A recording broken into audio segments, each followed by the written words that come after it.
Hello everyone, and thank you so much for joining Westpac's Women in Technology today in our exploration of the power of personal brand and being brave.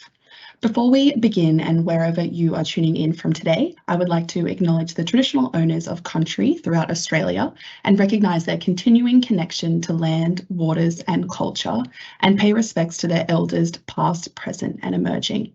I am tuning in from Gadigal land of the Eora Nation today. It is such a privilege to be emceeing. My name is Nicol. I'm an information security consultant in the cyber strategy and awareness in the information security group for Westpac. A huge warm welcome to you all. We have attendees joining this event from across Westpac, Microsoft and Cisco today, so a huge thank you for spending your Monday morning with us as we explore such a nuanced and personal topic. As women, we routinely underestimate our own abilities because that's what the world has taught us to do. Gender is a socially enforced identity as well as a personal one, and that affects how we present, how we understand, and how we are treated in the workplace and our daily lives. So how do we challenge that? How do we question our inner voices? How do we reflect and understand ourselves? Why do I say sorry all the time? We are in need of each other always. Our strength comes from communities and conversations like these as we work together and lean on each other. So that is why I'm so excited to hear from all of our amazing speakers today. So a little bit of housekeeping before we jump into this jam-packed session. Please pop any and all questions into the Q&A, little speech bubbles in the top right corner of the session screen, and feel free to pop questions in as you listen and think of them, and give a thumbs up to any questions that you want to see answered. We have dedicated Q&A time after we hear our TED Talks, and I will also be announcing a very exciting gift from Cisco for all our attendees after the Q&A. So to open today's event, it is my honour to introduce you all to Annabel Fribence. So Annabel Fribence is the Chief Brand and Marketing Officer for Westpac, and she commenced as this officer in November 2021, where she is responsible for the brand, creative and marketing direction for the group's portfolio of brands.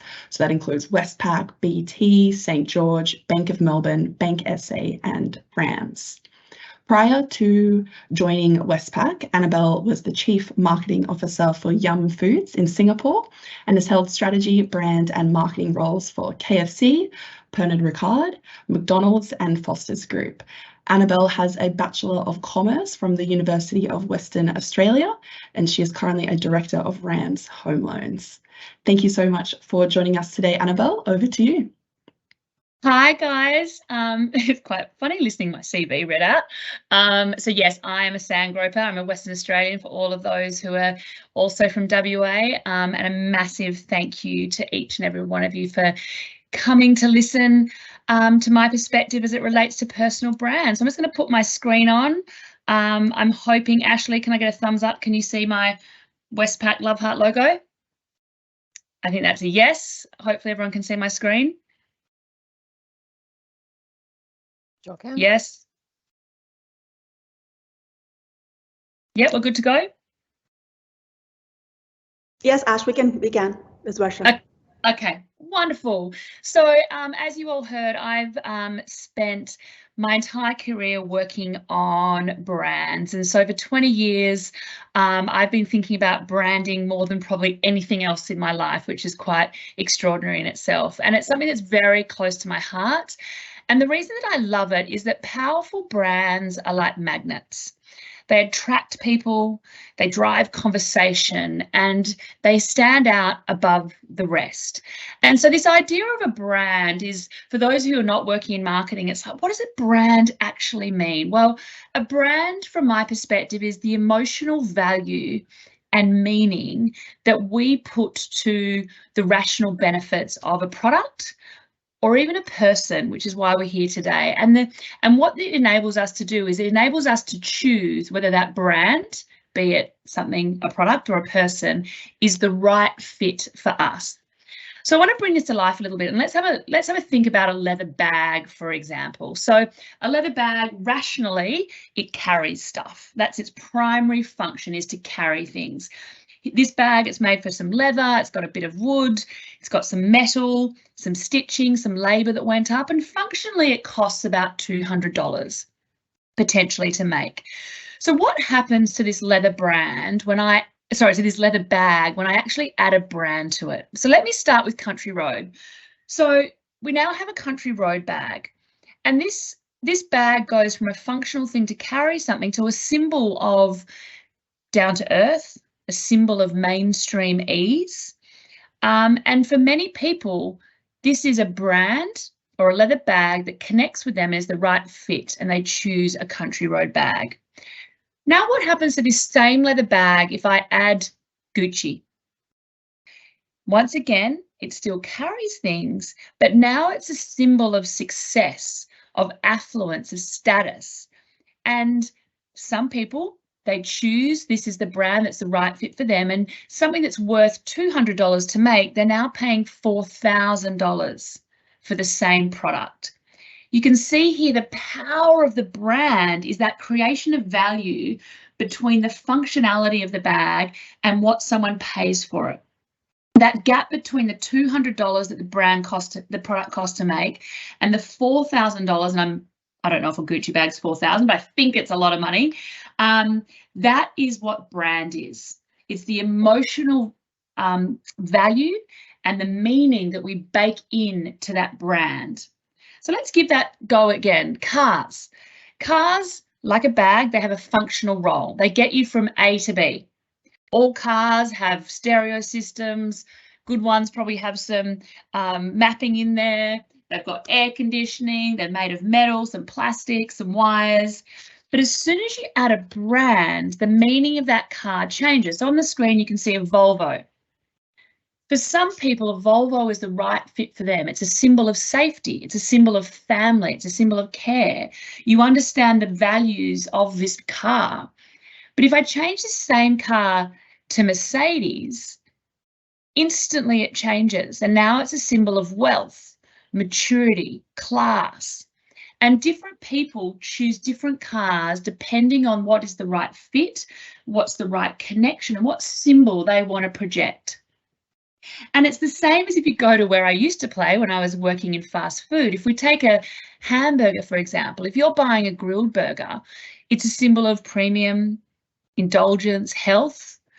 But as soon as I wrap KFC around this, it's often a symbol of rebellion or naughty, a treat, but not a healthy one. So as you can see, brands are so powerful in changing the meaning of something rationally to adding emotion, meaning beyond just the tangible benefits of a product or a person. So they're very, very powerful. And for me, at the heart of it is brands enable us to determine if something is the right fit. Are we going to connect with them? Is it something that I want to be associated with? Is it something that I want to hold on to and project a symbol of myself? And a powerful brand instantly communicates its strengths, instantly communicates its values, and instantly talks to its purpose without you having to say anything. So now I'm going to think about it from a personal branding point of view and understand, is it any different? You know, I've come from a world of commercial brands. Is it any different when we talk about personal brands? So now I'm going to throw up on the screen a few familiar faces. And when I throw the image up, I want you guys to have a think about what comes to mind. What words, what associations, what values do you think of when you see the image of this person? So Obama. For me, when I see Obama, I think calm, care, wisdom. That's his personal brand, in my eyes. Lady Gaga, authentic, brave, creative. That's her personal brand. Princess Diana, warm, caring, maternal. All of these three people, I'm sure, I don't know for everyone on the call, but I don't know if many of us have ever met them, but we understand them. We feel like we know their values, what's important to them.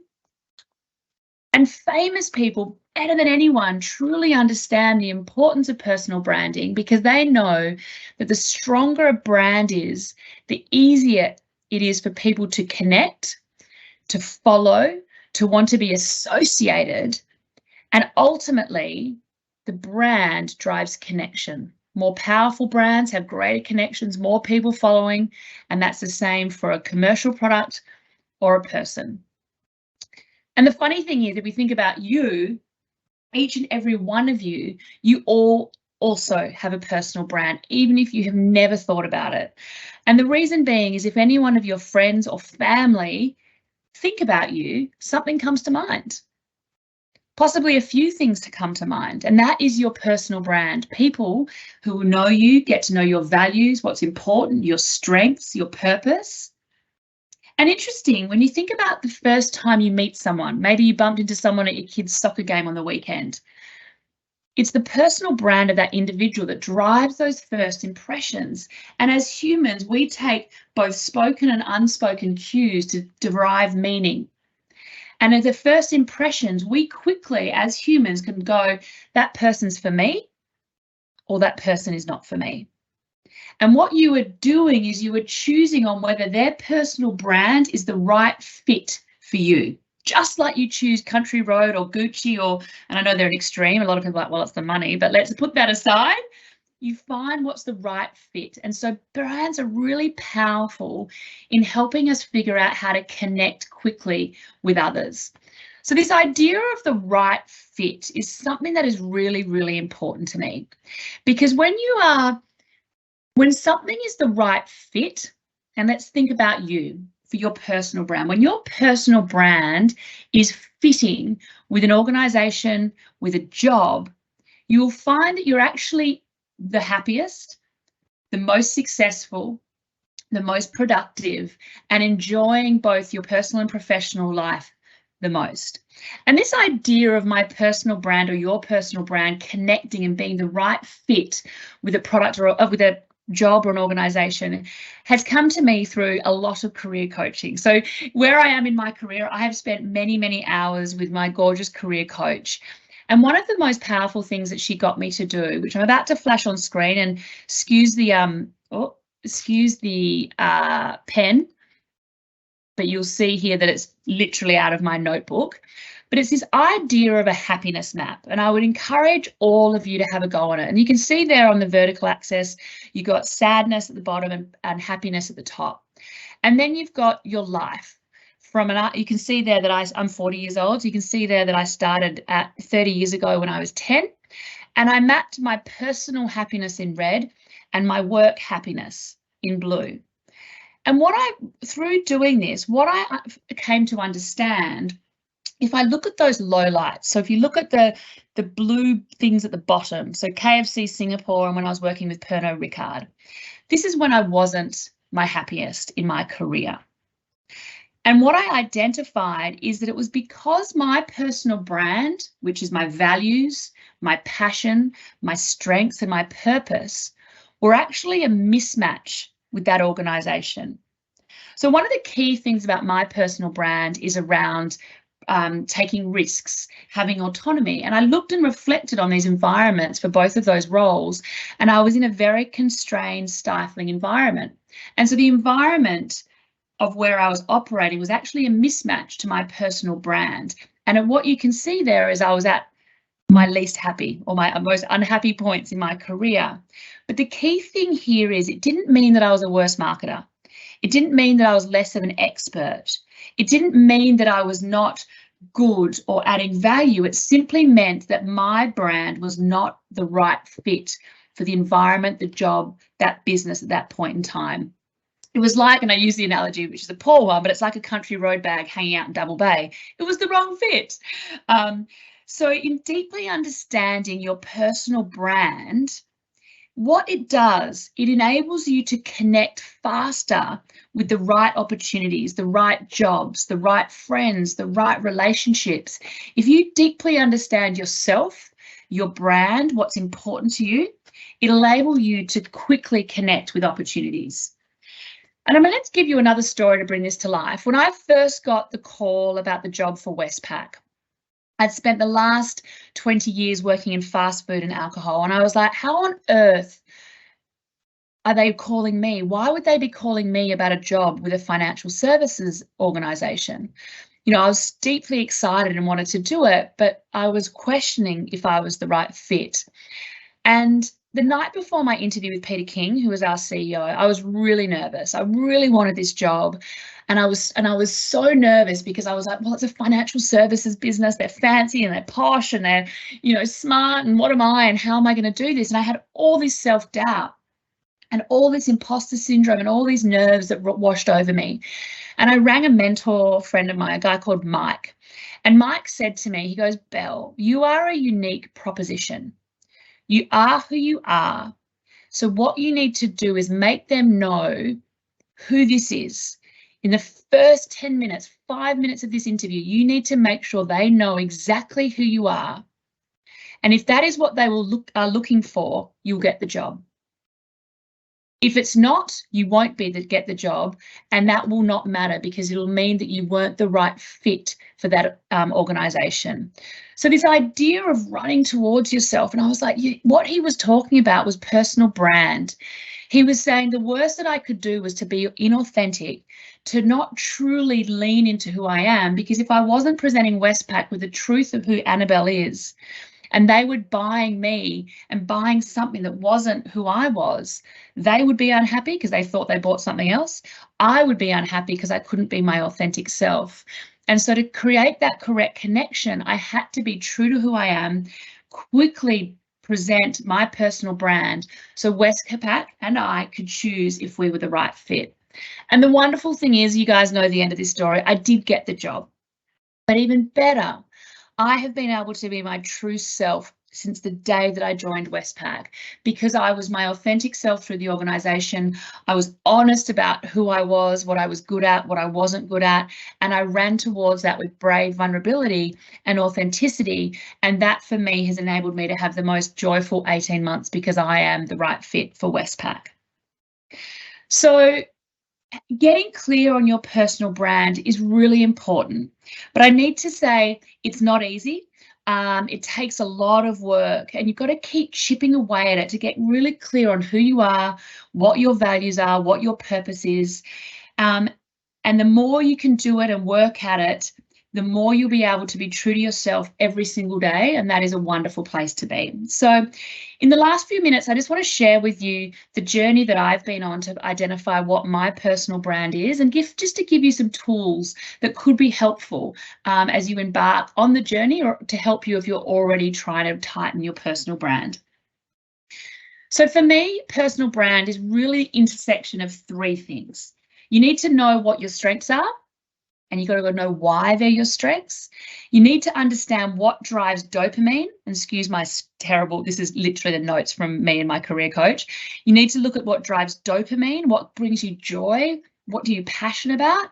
And then you've got to find out where you have impact. What impact do you have? How do these two things connect to drive impact, both emotional and success and efficiency and effectiveness in your work? So some tools that I've used to help me identify these three bubbles is, firstly, when it comes to your strengths. So you will know, sorry, not your strengths, I apologise, for your dopamine. So your dopamine, really have a go at doing this happiness map. Plot out your career, the highs and the lows, and your personal life, the highs and the lows. And once you've mapped that out, then do a circle around the high bits and really identify, what is it that drove that happiness? What was it about that job that made you feel good? And then in the negatives, do exactly the same. And what that will pull out is that different environments, different types of jobs, different situations drive dopamine hit. So it's critical to understand what makes you happy. When it comes to finding out your strengths, and I can share this with you guys, but there's lots of questionnaires, you can get them on the internet, is asking people about your strengths and your weaknesses. There's a questionnaire here that I've undertaken to know, what do I think my strengths are? But then secondly, you always have your work and your colleagues to help do 360 feedback on you. So these are my strengths and my weaknesses. But once you've identified them, what you need to do is you've got to double click and really identify, why are these your strengths and your weaknesses? So me, for example, one of my biggest strengths is I always bring passion and energy, but one of my biggest weaknesses is that I always have a stronger appetite for risk than most organisations, which is funny considering I'm now working for a bank. But if I double click into this, one of the feedback I get is I've always got contagious positivity and energy. And as I've double clicked into this and gone, why is it that I put on my happy face? You can see there a picture of me when I was 13 and my mum. When my parents got divorced when I was 13, my mum would wake up every morning when she was sad or upset and tell me that I had to put on my happy face. And so from the age of 13 to still today, whenever my mum rings me, she says, have you put on your happy face? And so it was ingrained in me from a very young age to approach life with positivity and be aware of your leadership shadow and always have optimism. If I look at my appetite for risk, again, if I look at my childhood, both my mum and my dad would always say to me, what's the worst that can happen whenever I wanted to do something that was slightly risky? And for me, they will always say, the worst that can happen is you'll be exactly where you are right now and we will always love you. And with that, I've always had a strong appetite for risk. So understanding your strengths, your weaknesses, but really the why can help you truly understand what sits behind your personal brand. And then finally, once again, excuse the coffee stain on my personal growth homework sheet. But then you need to ask your nearest and dearest about what is it that they love most about you? What would they miss if you were gone? What impact did you have on them that no one else can deliver? And so if you piece these puzzles together, where I personally got on my personal brand is that my purpose is to inject energy, remove fear so ideas can explode. And the way I do that is through true authenticity, positivity and courageousness. And as I've worked with my personal brand, this really drives me and I feel like am consistent with this and I connect with the right people and companies as a result. So that is a quick whistle-stop tour of my experience with personal brand. And I'm going to leave you with a quote that hopefully will energize you to start your journey on personal brand. And that is this idea that most of us go to our graves with our music still inside us unplayed. I saw this quote once and it filled me with fear, this idea of not realizing who you are and letting the world see your beautiful music, your positivity, your strengths, your values, your purpose. And for me, this was a huge motivator to say that I didn't want to go to my grave with my music unplayed and therefore undertook the journey of self-discovery to find my personal brand and ensure that I was living it wholeheartedly every day. So thank you, team. It was lovely to meet you all virtually and enjoy the rest of the sessions. Incredible. Thank you so much, Annabel, for opening our event today and sharing your journey and your happy face with us. I wrote down what you said about having a moment of bravery and make someone know who you are, your true self in the first 5 minutes, whether that be an interview or even meeting someone for the first time. So thank you so much. All right, let's jump into our TED Talks for today. We have 3 speakers that we are going to hear from on their own perspective on the power of personal brand and being brave. Our first speaker that I would love to introduce you to is Rolee Satyam, Chief of Data, Consumer and Business Banking for Westpac. So Rolee Satyam is a senior data digital leader with 2 decades of experience across Asia, Australia and America.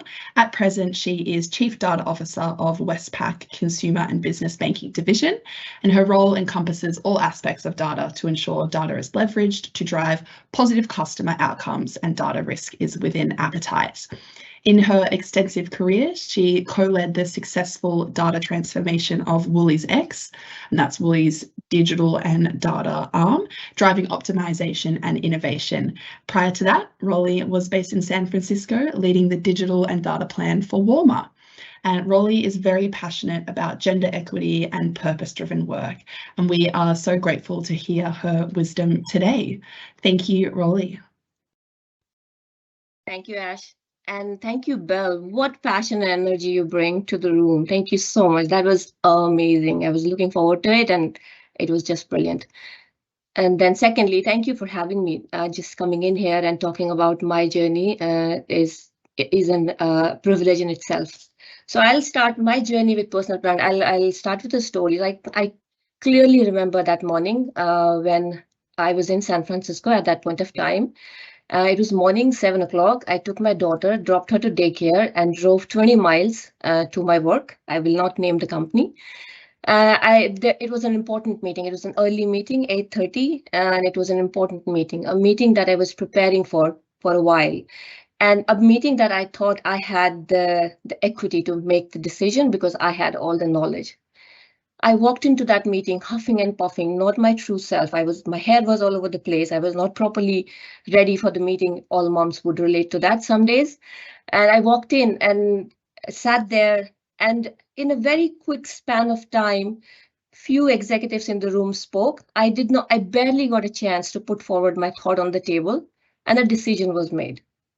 A decision was made for a meeting, for a topic that I had prepared for months, and I did not get a chance to even speak. I was devastated, will be an understatement. I was emotional, and I immediately went onto the 5 chairs of Louis Evans.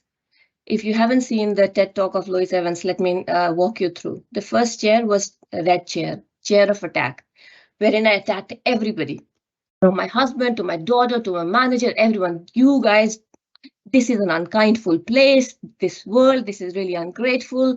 You guys don't know what you're talking about. And I blamed everyone for my inability to speak in that meeting.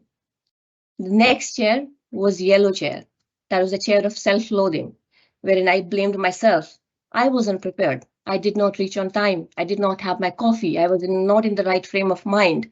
I was not prepared. I did not speak. I was not good enough. All the imposter syndrome kicked in. Then the third chair was green chair, which was the chair of waiting, which was like, I don't care. Who cares? It will pass on. The next thing will happen. It's the chair wherein you don't learn. You do not acknowledge what happened. You just move on as if nothing happened. And then the next 2 chairs were chair blue and purple, wherein the real growth happened. And that chair, I was introduced to those chairs by my manager at that point of time. But I was really emotional, and I went up to him, and I literally started crying. And then he started to tell me that until that point of time, my idea of growth and success was it basically needed only 2 ingredients. One was the intelligence, and second one was the hard work. After that meeting, when I had that conversation with my boss, he said that there is a third ingredient as well, which is the personal brand. And you have to be really strategic about it. So when you walk into a room, there are 3 emotions that goes around in the room. I like her, I don't like her, she doesn't exist. And that is the matter of personal brand. How do you create that storytelling for yourself, wherein you are controlling the narrative that when you walk in, how you are perceived? And that led me on the journey of personal brand. First thing that I would, and it was a journey of 3 steps. First one was discovery, second one was embracing it, and third one was amplifying it. And the discovery, what Belle said that really resonated was, it was a strategic effort wherein I invested as well. I got a coach, I paid it from my own money, and I started working on it consciously. That, oh, this is something that I need to develop. It is not just the hard work or the intelligence. I first need to know that, how do I want to be perceived?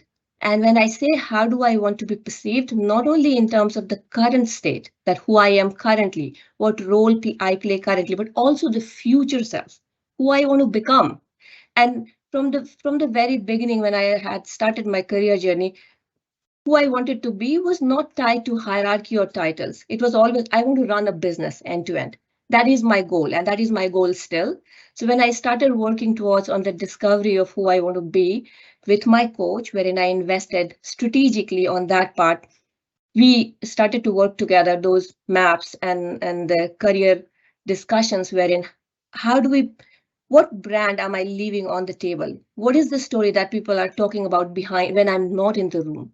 And there were 3 words that jumped out from those conversations. One was intelligence, second one was innovative, and third one was humanistic. Those were the words that I associated myself with, and we started working towards it. So, and then the next step was to embrace, which is consistently demonstrate those behaviors or the values that you have chosen for yourself, that you associate with. Consistently live those values that you have associated with yourself. Humanistic was a really good one. So every time I speak to someone, even first time I meet, my brand is, the brand that I want to leave to the table is that I'm approachable, that I'm relatable. Someone can talk to me without any fear or bias. And for me to create that brand consistently, I had to be vulnerable. I had to first share a part of me in any conversation, because then that gave courage to other person that they can also share. I've got this feedback many times when I've spoken to people and they have said, it feels like that I've met you before. Because I've always started sharing my stories and things that have gone wrong and being vulnerable, and that gives the other person the courage to come to the table with an authentic self. And then intelligence and innovative, I am in the field of data, so it required for me to stay ahead of the curve, constantly learn and invest in my learning, and read articles, talk about it, meet with people, and consciously invest on those two values that I had chosen for myself. So that was the embrace part. And then the third one was amplify. So I was when I was preparing for this talk, and I just wanted to make sure that when I come and when you all are investing your time, you get something out of it, and it's something that you can go out and you can practice. So I was researching for it. And there was this talk that when you Google your name and your name does not come in your page 1 or page 2, your brand is missing. So do you want the algorithms in this digital world? Do you want algorithms to control your brand, or do you want to put forward yourself and start investing in yourself, writing articles on LinkedIn and talking about stuff? So if you go through my LinkedIn feed, you will see that I talk a lot about my being a mother, because I associate, that's the humanistic part of it. That is the true part of me that I associate with. And so then you consciously build those, you amplify in all the tools and digital places that you have to bring those values in front, so that when you walk into the room, people feel that they already know you. And there are things. I was speaking to my boss the other day, and we were having this motivate conversation. And I was asking him, what do you think I have done well? And I was checking that am I demonstrating the values that I live for, that are important to me? Is it coming across? And the feedback that he gave me was connected to that. So then my intention always is to constantly check and talk to the people that, am I leaving a brand of myself that is true to who I want to become constantly? And that is the amplify part. And again, as I mentioned, it requires a conscious and strategic effort to invest in it. And sometimes we think that branding can be artificial and inauthentic. Why should I invest in it? My work will speak for itself. I am doing everything. I'm working hard. I am getting all my job done. Why should I invest in telling my story? And what brand sometimes, building brand sometimes feels inauthentic, but it's not exactly. I will refer back to Belle's point that when the functional narrative can be same, it's the emotional build that comes with the personal branding that we need to build early on. And it's never too late, even if you start now, and even if you start discovering yourself with conscious effort, that who you are or who you want to become in the future version of yourself that you're heading towards, it will get you there. So yeah, those were the 3 points that I wanted to bring to the table, which is discover, embrace, and amplify. And start now. Invest in understanding who you are and who you want to be. And it is a critical part of success and growth. As I said, after a certain point, just being intelligent or hardworking is not enough, because that's the functional part of us. as a leader, as we grow, the emotional part becomes extremely important. I read this quote that I want to leave you with in the end, which really resonated with me, is the highest form of intelligence is the ability to observe ourselves without judging. I'll just add one more thing into that, observe and then do something about it. So consciously observing ourselves, that who we are and who we want to become, and then working towards it, because perfection is a journey. Consistently working towards it is what personal branding brings to the table. Thank you. I'll hand over to Ash. Thank you so much, Rolee, for your vulnerability and for sharing your story with us today. I'm already seeing some comments come through from our attendees of people who resonated with you. And I feel like I need to go and Google myself to see if I'm on the first 2 pages. And I really loved what you said about bringing your values and your emotion into your self-promotion. I agree, it is really hard and it takes bravery, but we can do it. Okay, so our second TED Talk speaker is Varsha Kanwar, Chief of Staff of Cisco Customer Experience in Australia, Pacific, Japan, and China. Varsha works cross-functionally with regional and global customer experience, sales, operations, and various business units to drive digital transformation and customer success journeys. Varsha's Chief of Staff charter also includes overseeing business strategy, operating cadence, talent development, employee engagement, and organisational effectiveness rigor. Amongst her multiple stretch roles, Varsha is very active across multiple employee resource organisations and communities. And these include Women of Cisco Global Board, Cisco's Social Media Ambassadors Network, Intercompany Networking with a Purpose Forum, and as a Cisco Pride Parent Ally and Girls Power Tech Advocate. I'm so excited to hear from you today, Varsha. Over to you. Thank you so much, Ash. Can you hear me okay? Absolutely. Fantastic. And I don't know if Samira, who's driving my slides, if you could just pause there and I'll prompt you when to move. Thank you. So thank you so much for that great introduction, Ash. Thank you. You're very kind. And Rolee and Belle, amazing. Thank you so much for sharing your stories and best practices and learnings. I'm so inspired. Belle, I'm going to take that happiness index and do my mapping for sure. And Rolee, you know what? It is so kind of intuitive. You kind of set me up for my presentation because the Googling part, I've purposely chosen the topic of my presentation here as #Mamarazzi Life, because if you do go on Google and say Varsha Kanwar Cisco, you will perhaps get into a blog I wrote for Cisco saying leading a Mamarazzi life at Cisco. So, and so I think Ash has done a great job over here for my introduction, so I won't get into my day job, but I do want to begin by acknowledging and paying my respect to the traditional custodians of the lands and water of the Kamberi families of Ugamba language region where I'm dialing in from. I'm dialing in from Gold Coast today. I am on PTO, but I could not miss this event because I had signed up for it. And I want to give out shout outs to Samira and of course Seema Hine, who's constantly, definitely a sister in arms and sister in shine with me at Cisco Customer Experience. So just a bit about the Mamarazzi hashtag over here.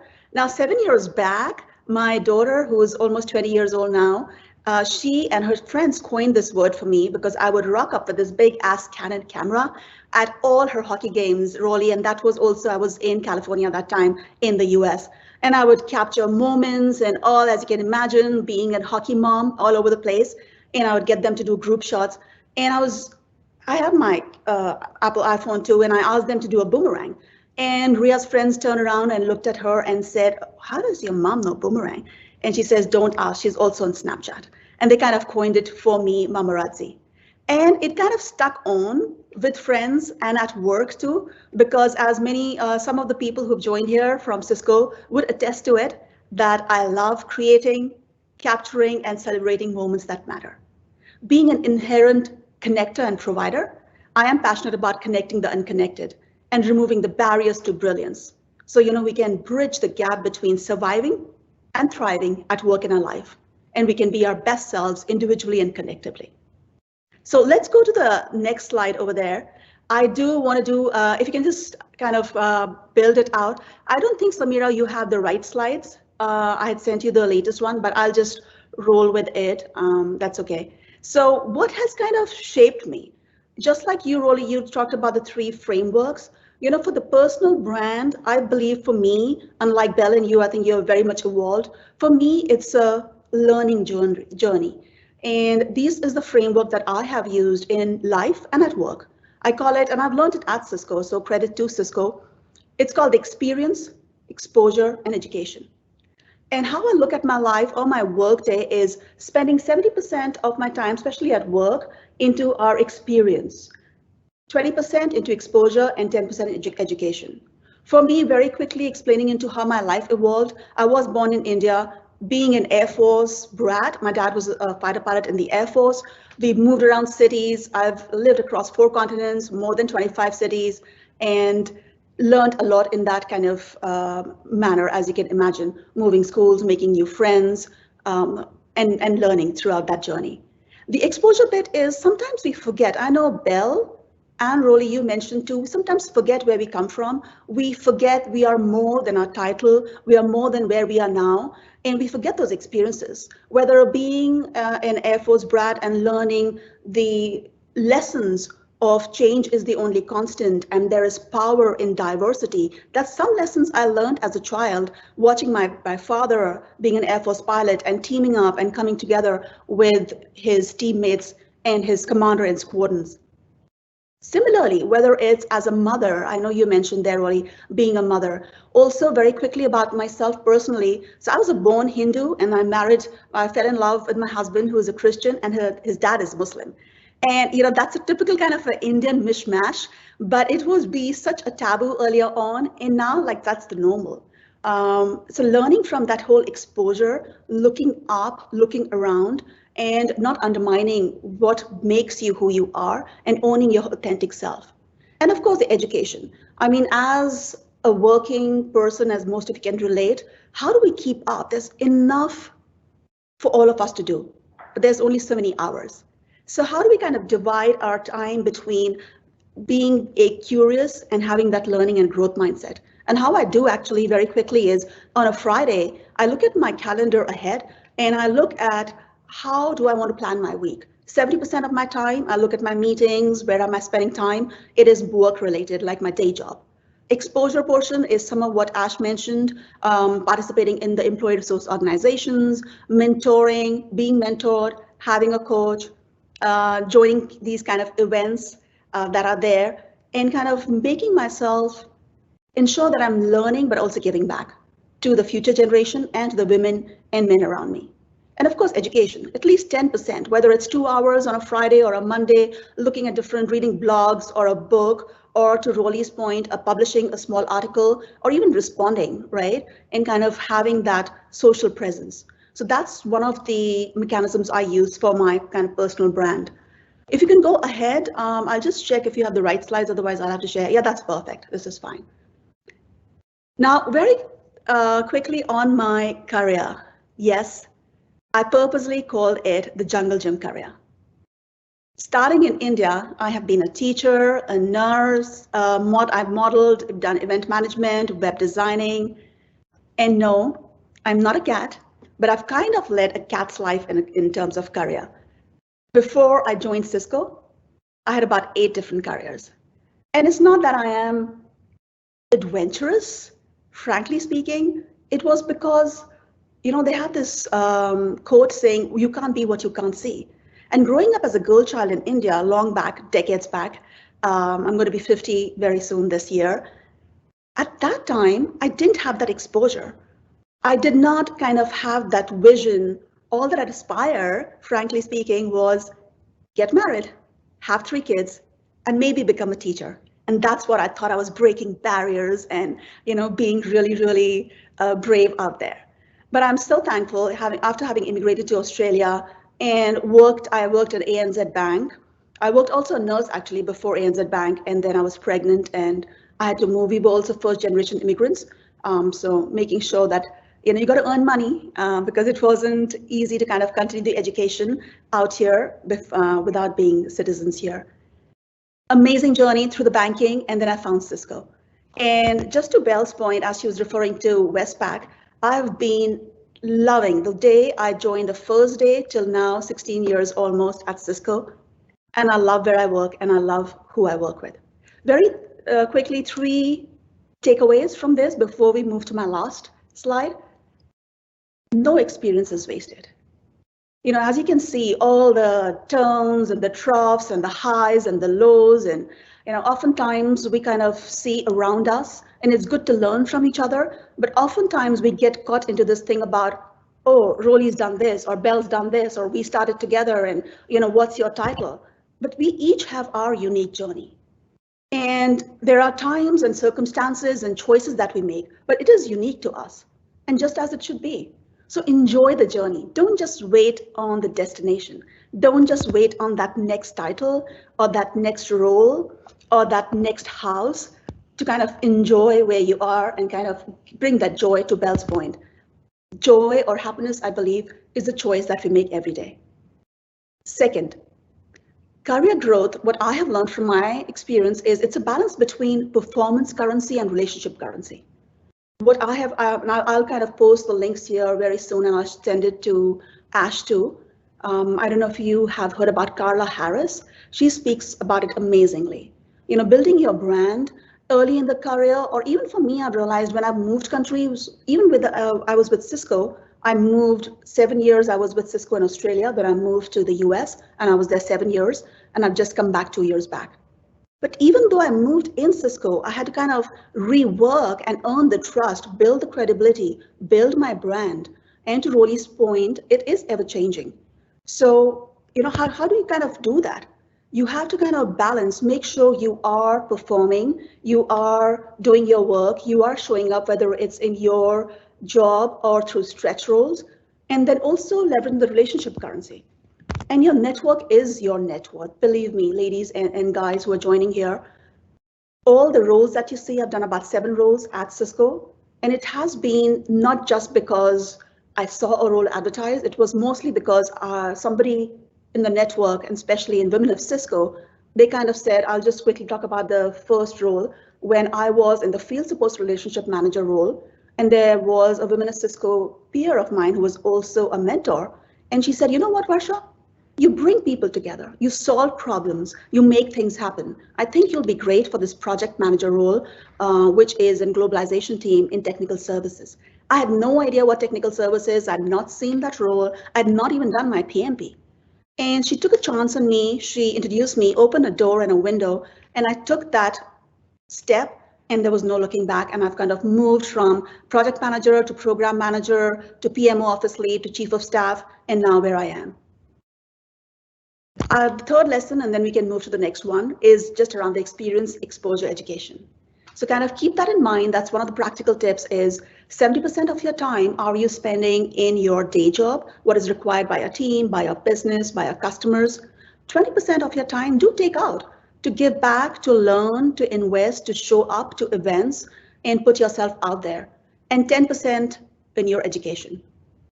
Let's move, I know we are running short in time, so let's move, I'll see what is the next slide. Can you please build this up so it might help? Thank you. So I'll leave you with the 6 keys, and I don't take any credit to this. There is a TED Talk by Rosabeth Moscanter. Again, I will post the link very soon after I stop speaking. And it talks about 6 keys to positive change. And this is what I have kind of used in my life, or I use continuously even today, to live, lead, learn authentically, and build my brand. I believe my brand or my passion, my vision is what you see over there is I am a learner, avid learner. So I'm on a journey of continuous learning. I want to live with the currency of love, courage, and joy. And I want to be in the service of all those around me. And it all starts with showing up. All of you who are at this event, you already have got the step 1. You know, early in my career, I think, Rolee, it was you perhaps who mentioned about having that imposter syndrome. But I would say no to a lot of things because I thought I was not either ready or qualified, didn't have the right answers. So I would kind of miss out and want to be 100% ready before I showed up and was present. But I realized after 25 years of working and living across different continents, that if you show up with curiosity, empathy, open mind, and willingness to learn, and unlearn and relearn, you always leave more informed, more empowered, more equipped. So show up, learn to be comfortable being uncomfortable, because the magic happens just outside our comfort zone.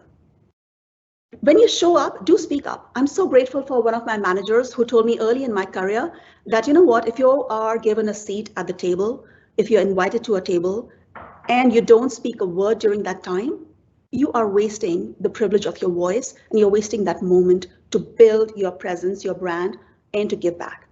So kind of that's something that I always keep in mind, whether it's lifting somebody up, encouraging somebody, asking a question, or giving kudos. It all starts with small steps, doesn't have to be very big. Another thing about speaking up is don't just speak up for yourself, but for those around you. You know, as a mother of a 20-year-old rainbow child who came out when she was 17, I've also learned the value and importance of not just speaking for myself and not just being a bystander, but being an upstander and using my privilege. I might have had a different childhood in India, I might have not got the exposure I had, but now I have. I do have the privilege of knowing more, of being where I am, and I need to speak up for the rights of those who might not have the voice. So speak up, own your truth, inspire heads, hearts, and hands. When we are showing up and speaking up, look up. This is about the diversity factor. You know, like there is a lot common in us, or more that unites us than divides us. Sometimes we might think, oh, the language barriers are there. I'm from India, Rolee's from somewhere else, Belle is belonging to different kind of experiences as we grew up. But if we start talking, whether it's the motherhood that binds us, whether it's our jobs, whether it's experience or passion for travel. So seek people who think different than you, bring different skills, expertise, because it does fuel innovation, fosters creativity and productivity, and will help you to grow into the brand that you want to. The next one, I don't have to talk much. It's all about teaming up. And I know women in tech, especially this group over here, knows all about it, because this is the group that makes teamwork, makes the dream work.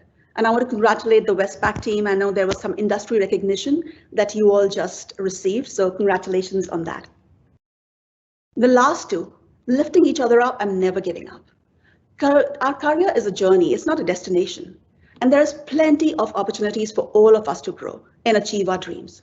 So while we are on our individual dreams and journeys and trying to achieve and be extraordinary in this world, let's lift each other up. Let's build bridges for the next generation of talent. I do want to give a quick shout out to Seema.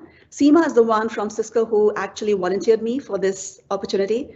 And even though she's a much better speaker than me, she's done much far amazing things at Cisco and beyond. And she gave me this opportunity, so I don't want to give her a shout out. That's perfectly an example of lifting each other up and opening doors and windows of opportunity. Never give up. I'll leave you with that. Never give up, because if you are consistently and authentically showing up, speaking up, looking up, teaming up, lifting each other up, you are bound to achieve your goals and the vision you aspire for. Remember, the difference between ordinary and extraordinary is just that little extra. And I will wrap up by saying, Rolee, to your point, it's gone are the days where we used to say, you get your next role or next break by who you know. Or used to say, oh, you know what? No, it's not who you know, it's what you know. So go get certifications. But in today's world, in this digitized world, in this ever-changing world, you get your next opportunity or that break from who knows what you know. So show up and do your best and own your truth and shine on. That's all from me, Ash. Thank you. Oh, that was amazing, Varsha. I really resonated when you said that no experience is wasted, to enjoy the journey and to take courage and be an upstander. And the 3 E's of development, the experience, exposure, education, how you use those to shape your work life is excellent advice on building your brand. So a massive thank you for your passion and courage. So a reminder to you all tuning in today to please pop any questions or comments in the Q&A. We will be getting to those shortly. But first, our final TED Talk. It is my absolute privilege to introduce Kirsten Garwood, Industry Leader for Enterprise Commercial Microsoft. So as Director of Microsoft's retail sector in Australia and New Zealand, Kirsten is focused on customer impact and success for our customers. And a member of the Enterprise Commercial Leadership team, this includes leading strategy and sales for Microsoft Australia and New Zealand's key accounts. Prior to joining Microsoft, Kirsten served the Australian Public Service as a group executive within the Bureau of Meteorology for 5 years. At the Bureau, Kirsten was the Chief Customer Officer and led sector engagement and subsequently the enterprise-wide transformation program that designed and delivered a new climatological, hydrological and meteorological services model. And before joining the Australian Public Service, Kirsten spent 25 years within the information communications and technology sector in technical service delivery, customer leadership and senior leadership roles with IBM. Kirsten has an MBA from the Australian Graduate School of Management and a Bachelor of Science with honours from the University of New South Wales. So it is my honour to hand over to Kirsten. Thank you. Thank you very much. It's just such a privilege to be here today. And I would like to thank Westpac's Women in Technology for inviting me to enjoy the panel. I can't think of a more energising way to start a week, and this important week that is National Reconciliation Week, as we look to foster reconciliation in the hearts, minds and actions of all Australians as we move forward. I'm inspired and humbled by the previous speakers, Annabel, Rolee and Varsha, and I think there was a really strong thread that flowed through your speeches and your talks around impact, and that's hopefully what I'm going to pick up and round out our formal proceedings with today. I did want to also say hello to my friends in Westpac in that long career at IBM, and hopefully you're not doing the maths on my age. I did spend about 6 years working very closely with Westpac, and it was a very wonderful time.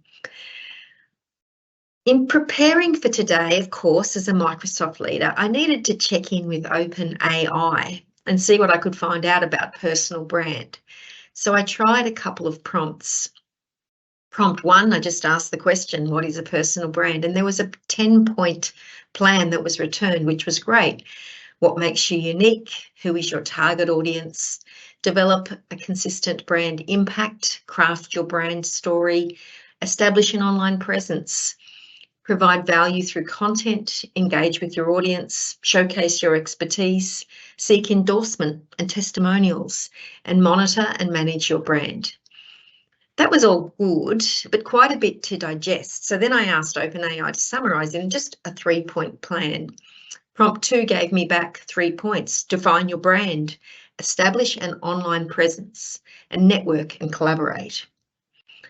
So these examples and answers are fine, but frankly, I struggled to connect deeply to these answers, or felt that I could authentically take these and build on these for my talk today. Ultimately, I came up with another question, and the answer to this third prompt or question really resonated. I'm going to keep you in suspense on that one, and I'll share that at the end. We'll call that one prompt 3. So where was my struggle with these generally accepted rules or guidelines for personal branding? My issue was the sense of me incorporated that I was left with. Of course, this notion of me incorporated is at the heart of our neoliberal society that we live in today. And back in about 2007, when the iPhone was introduced, we saw globalisation like never before, and global markets for talent opened up like never before. I recall Tom Friedman's book at the time, The World is Flat, and his view that competing for jobs would never be the same again. I think in the main he was spot on. So we have this notion of the individual, ourselves, competing and building a personal brand to win that job, to win that promotion, to win that contest. And against that backdrop, the challenges of gender diversity and inclusion that are well known and in the main well understood. So the notion of winning dominates our media, our business lives, our personal lives and our sporting lives, and that's fine. And under the theme of women in technology, we need to think about strategies and ways to overcome the barriers that regrettably still exist today. So why shouldn't we be focused on building our personal brand to compete and win? We should. But why was I struggling with those definitions that OpenAI gave to me? I went back to the topic for today and I found the answer in bravery and courage and the linkage to impact, an underpinning of hard work, grit, and then ultimately outcomes, true impact on the lives of others. I'm going to share about a time when I dug deep to be brave. It was in August 2016. I woke up from what was supposed to be a routine procedure in a hospital in Canberra. My specialist said to me, "I'm so sorry. Things were a lot different to what I'd expected." Long story short, there was evidence of cells that indicated I was very ill and would need extensive treatment, and the outlook was at best 50% chance of recovery. She called for the chaplain. The next 3 weeks were a blur. I can't remember anything other than trying to recover from the surgery, feeling confused, angry, and just at a loss. My husband and I had 2 young sons. We had just moved into a new house and I had everything to look forward to. It was the 3 longest weeks of my life. Then, exactly 3 weeks later, on a Monday night, I got a call from that specialist. She'd taken the results and asked for another opinion from a specialist medical team up in Sydney. They had some expert panels and the outcome was a very different prognosis. Instead of diagnosis A, it was diagnosis B, which is very rare, however, not at all life-threatening. As you can imagine, I was overcome with relief and gratitude and a range of emotions that I'll never forget.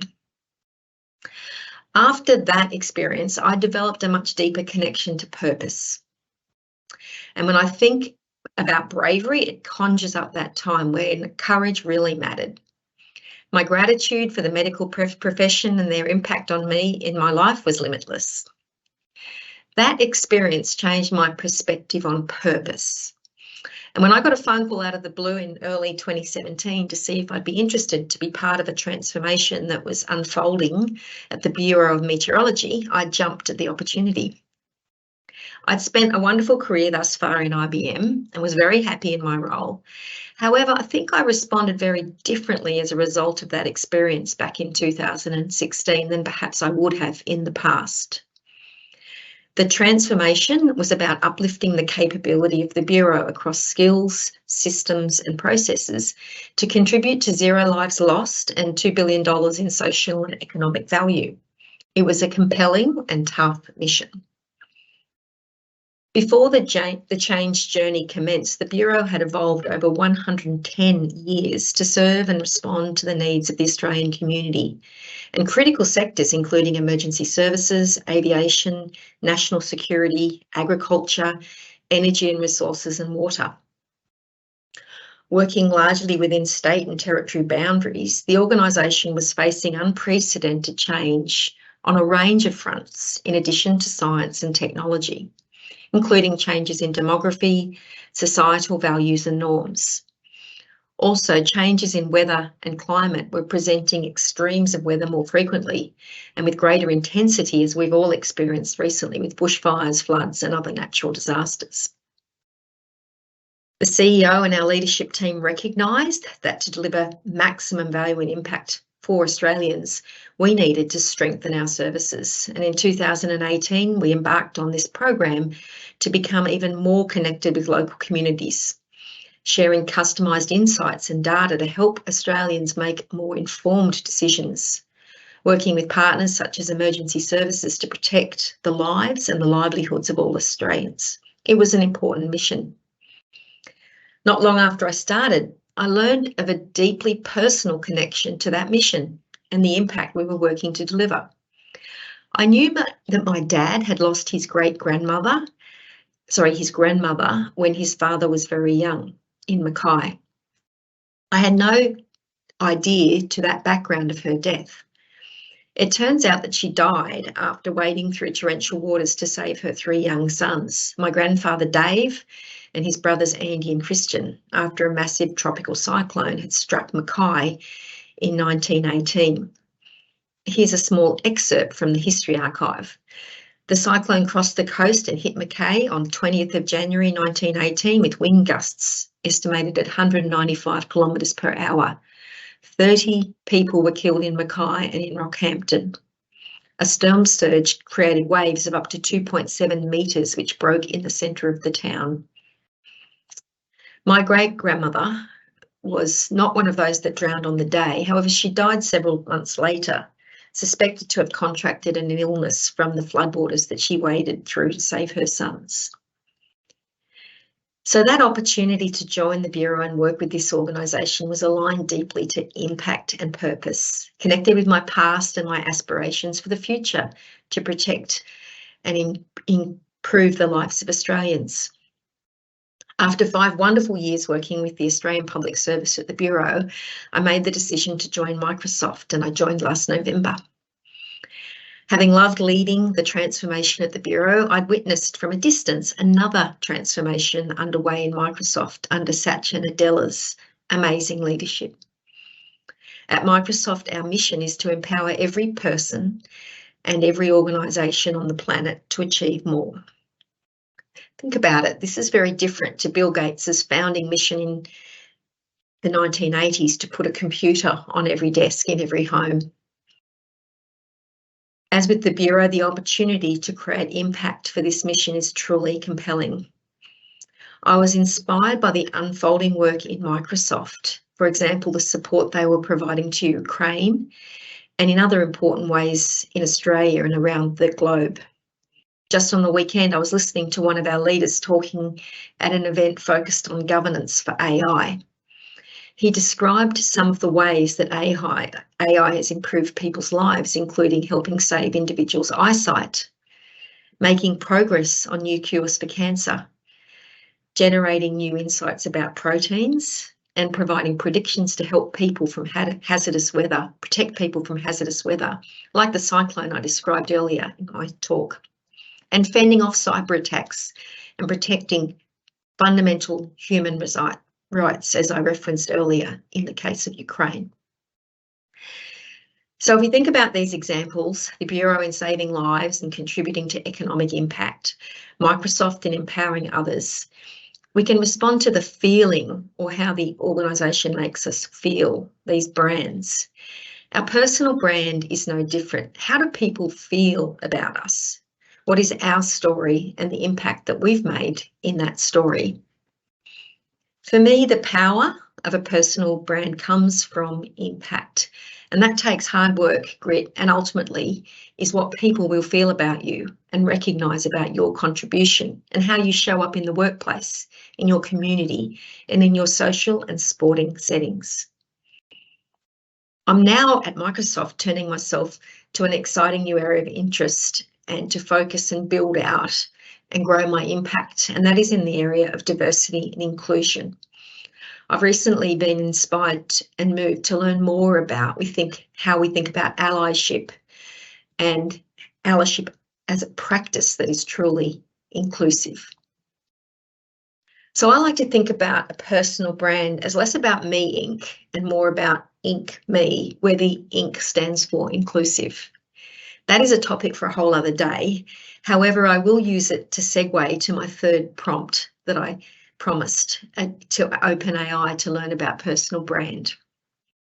Recently, I was at a memorial service for the husband of a friend of mine and was incredibly moved by his unwavering courage and bravery, and the courage of the family who navigated a really difficult 4 years before he passed.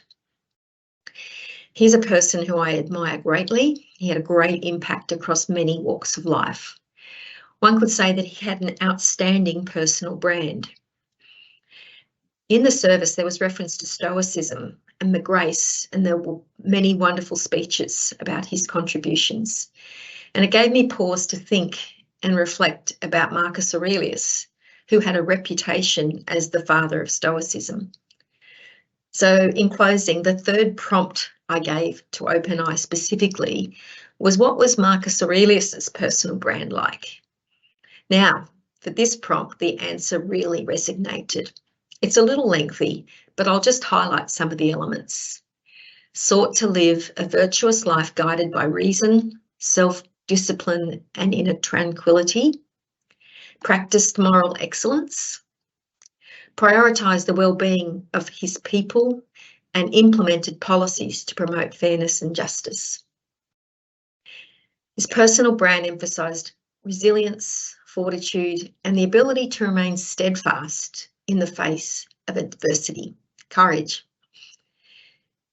Finally, the importance of accepting and adapting to circumstances beyond one's control, virtues of courage, self-control, and humility. Thank you.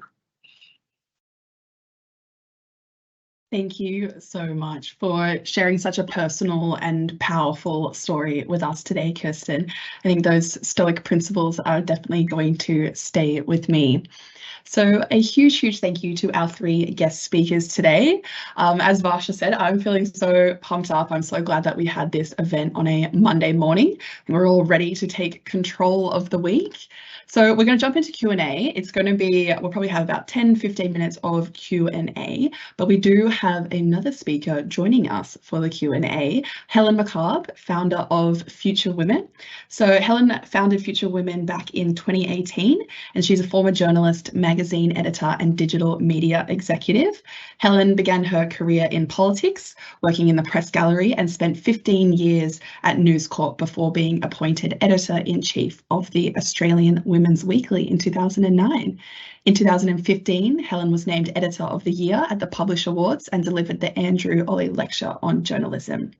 In 2016, she launched Nine's digital lifestyle business, Honey, and in 2017 was appointed Content Director, Nine Digital. Helen also hosts Future Women's weekly leadership series podcast, featuring stories of influential women who lead. So I'm looking through all of these questions here, and we've got some amazing comments coming through as well. But I will start with you, Helen, with one question. What is the bravest thing you have done professionally? Thank you, and thank you to everyone for sharing their stories. I've found myself taking a number of notes about the concept of a personal brand. And I just acknowledge that it's Reconciliation Week. In fact, it's Reconciliation Day in Canberra, where I am coming to you from Ngunnawal country, and it's a public holiday in Canberra. So something for everyone to perhaps dwell on. The bravest thing I've done, I'm going to answer in 2 parts. I think the bravest thing I did as a journalist was make the decision as editor-in-chief of Women's Weekly to put the then unknown woman Turia Pitt onto the cover of the biggest selling magazine in Australia. It was highly controversial. It was frowned upon internally in the magazine world by people who think they know magazines well, and you know that was all too dramatic. But you couldn't criticise it publicly because that would be wildly offensive.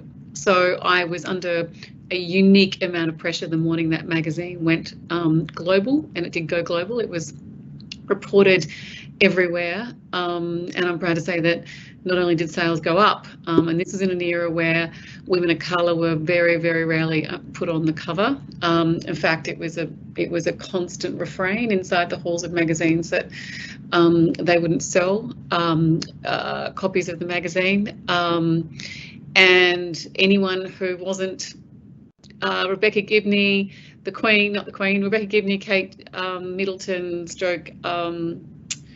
Princess Mary were regarded as risky covers anyway. So it was a very tough couple of days, and the sales went up. And I like to think that we changed thinking around magazine covers from that moment on. I would also say we do see much more boldness in magazines globally today than we did back then. But I think part of the problems magazines have had is they did not move fast enough on some of those issues. To today, it's definitely launching my own business. I don't quite remember how old I was. I was probably just before 50, 49, 48, when I made the decision to launch a business. And as anyone who's ever done that, you only do it because you don't know what you're doing. If you really knew what you're doing, you just wouldn't do it. But I had a very, very firm vision that women in Australia, which was where my expertise lay, did want a brand that spoke outside of celebrity handbags, although Annabel, have been guilty of the odd Gucci handbag in my time.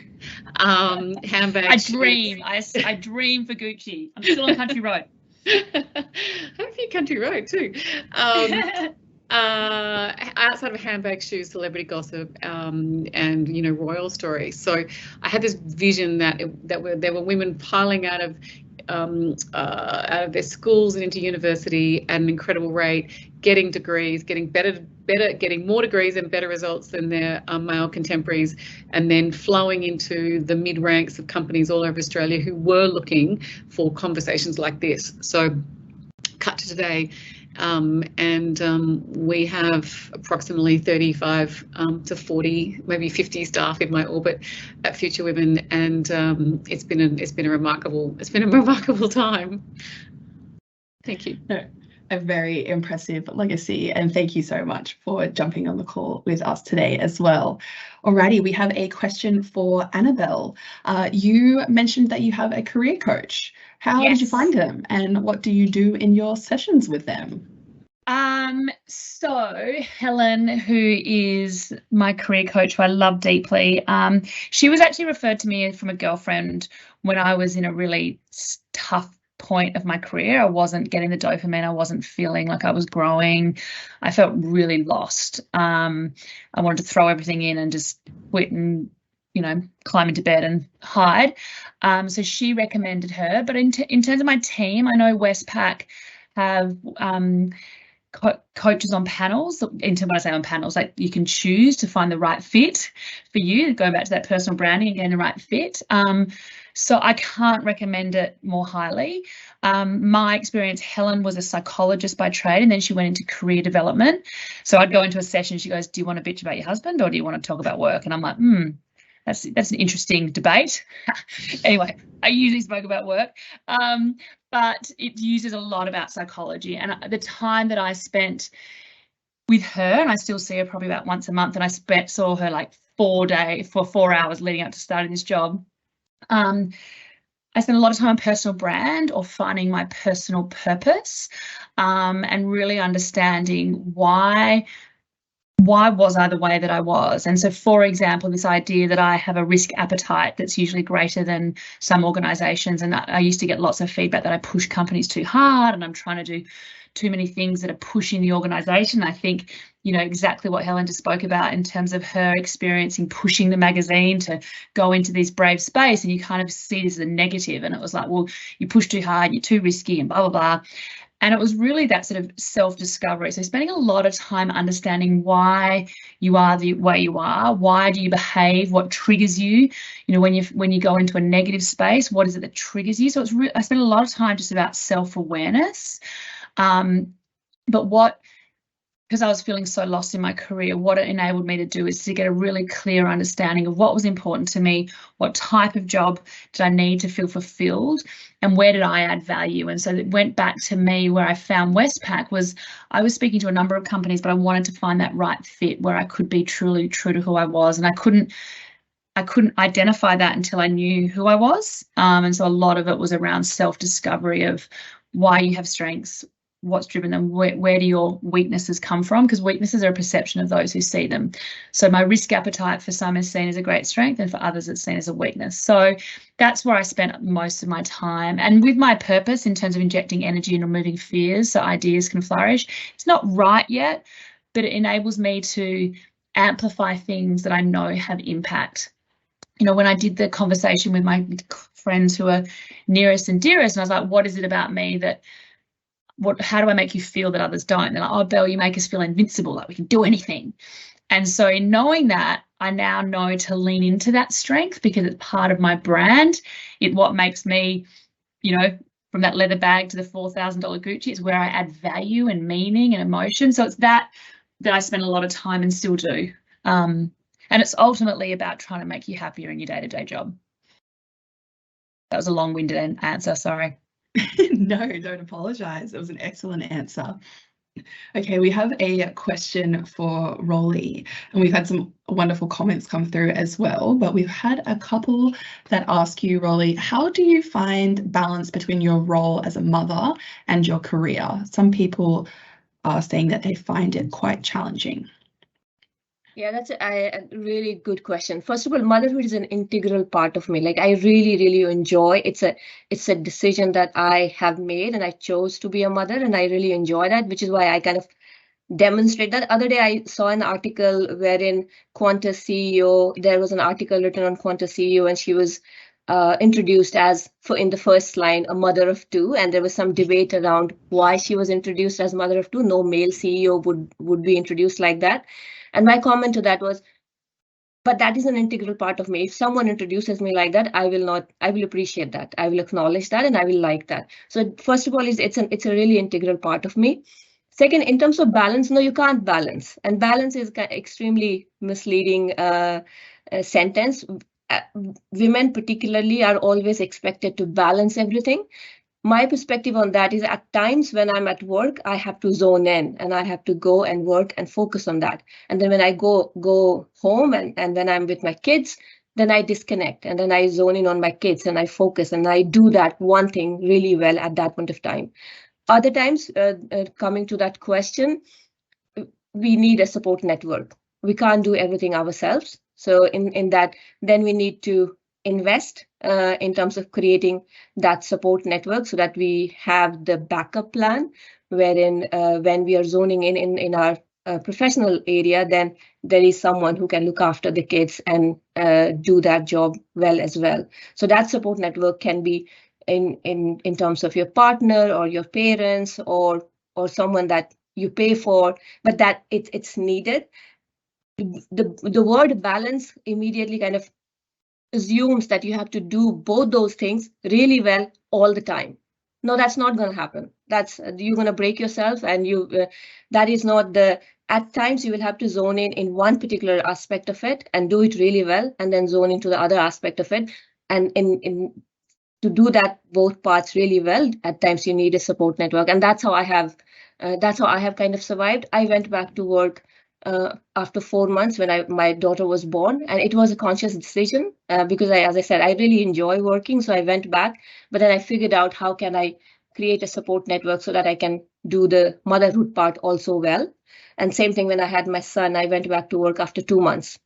And at that point of time also, I figured out, okay, what support network do I need to create so that that very important and integral part of me is also covered.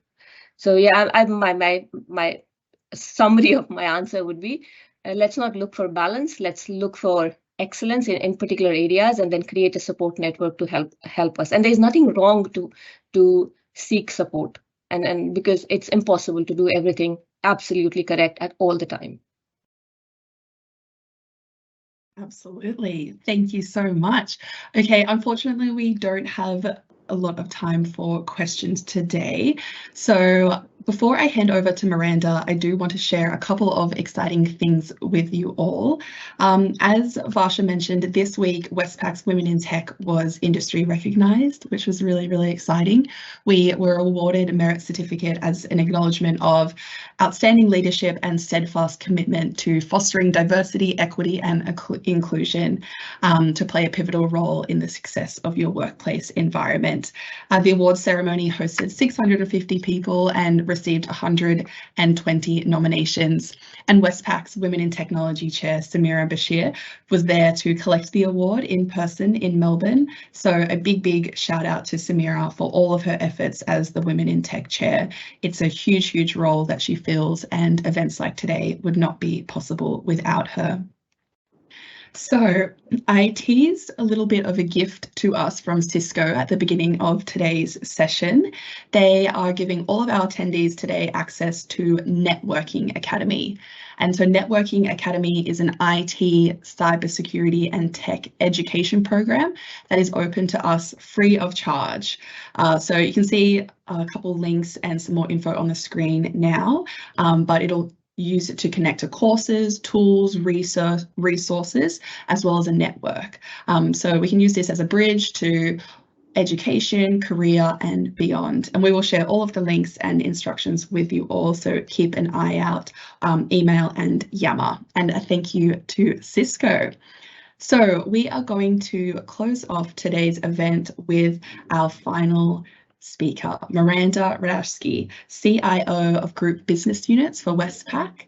Miranda is a leader of large-scale and complex technological and digital transformations, and she is an amazing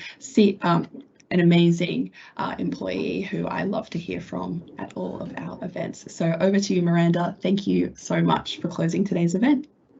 Thank you so much, Ash. What an incredible line of speakers we've had this morning. I am struggling to think of a better way to start a week than this. I stand before you inspired by the incredible journeys that we've heard about today from our various speakers. From Belle, who talked to us about how personal brands are like magnets and they attract people and drive connections. Also her very pragmatic happiness map, which I'm going to do also. Also her comfortableness, if that's really a word, but I think it should be, with taking risk and even pushing those boundaries a little bit for other people. For the record, I've also been accused of having too big a risk appetite, and it's something I'm mindful of and a little bit proud of as well. And also Rolee and her willingness to discover, embrace and amplify. I loved hearing those three things. They had quite a lot of relevance. And Varsha and her mamarazzi life. That was fabulous. What a great hashtag. With her experience and her exposure and education. I think it's important to remember to leave time for those things. It's really easy to just get busy doing the day-to-day 100% and keeping those boundaries around the 70%. And then also Kirsten with her very, very personal stories, which I felt very privileged to hear. And a lot of relevance in those Stoic principles. They certainly stood the test of time. And also Helen with taking those risks to get those rewards, something I also relate to. So we've heard these stories, but as we approach the closing of the event, what I really want to remind you is the importance of maintaining and nurturing your personal brand beyond what we've talked to you and beyond when we finish in the next 5 minutes or so, to take those lessons out and to use them. And really, your personal brand is not just a logo or a catchy title that you can read out to someone else. It's the essence of who you are, the values you hold, and the impact that you make on the world. So as women, we can often face unique challenges on our journey. And I don't have a lot of regrets, but one of my biggest regrets is when I was much younger, I didn't realise that pretty much everyone felt like I did. As we touched on earlier, we're more similar than we are different. And to really reach out to people and get that support when you need it. Some of the lowest points in my career have been when I felt that I didn't have that support. And as I've got older, I've got much better at learning to know what support I need and asking for it when I don't have it. So in a world that's constantly evolving, it's really important that we remain adaptable, and Marcus Aurelius told us that, and that we're open to change. So I encourage you to embrace new things, to take more risks. And if they seem too big, break them down into smaller risks that you feel okay taking. Because then you can still get to the same end point, but it doesn't seem quite so daunting. Almost treat them like experiments. So then when you get to the end of it, you know what you've achieved, what you need to change, and then you get ready to move on to the next bit of risk. But also embracing your strengths and using them as a force for good. So amidst all of this, as somebody who realised about 12 months ago that there isn't really such a thing called work-life balance, it's just life. Please make sure you take time to look after yourself, to look after your self-care. So when the 3-year-old has a meltdown in the mall, you're in the best place that you can be to respond to it. And also to connect with your loved ones and to nourish your mind, your body and your soul, because they all support us where we are every day. And I'm going to finish off a quote, and it's not quite from Marcus Aurelius, it's from another extremely well-known philosopher, Dr. Seuss. And what that quote is, today you are you, that is truer than true. There is no one alive who is more youer than you. So I am what I am, what a great thing to be. If I say so myself, happy every day to me. So thank you for letting me join you today.